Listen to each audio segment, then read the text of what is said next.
Subukan natin yung pipino. Wala akong lalagyan, so dito natin siya hugasan ko muna. Yan, nalihat na natin. Sibuyas. Wala akong pang ganun-ganun.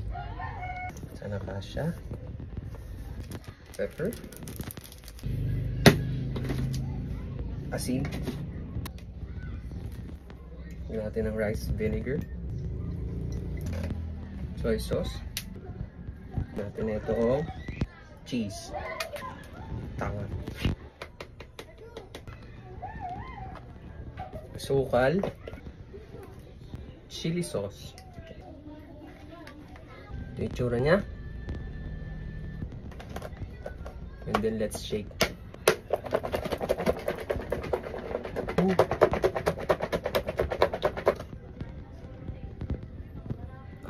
Tikman natin.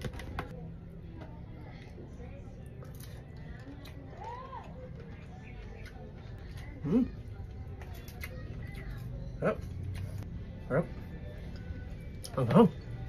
Tapos lalagyan natin siya ng fish chunks. Meron tayong cucumber salad.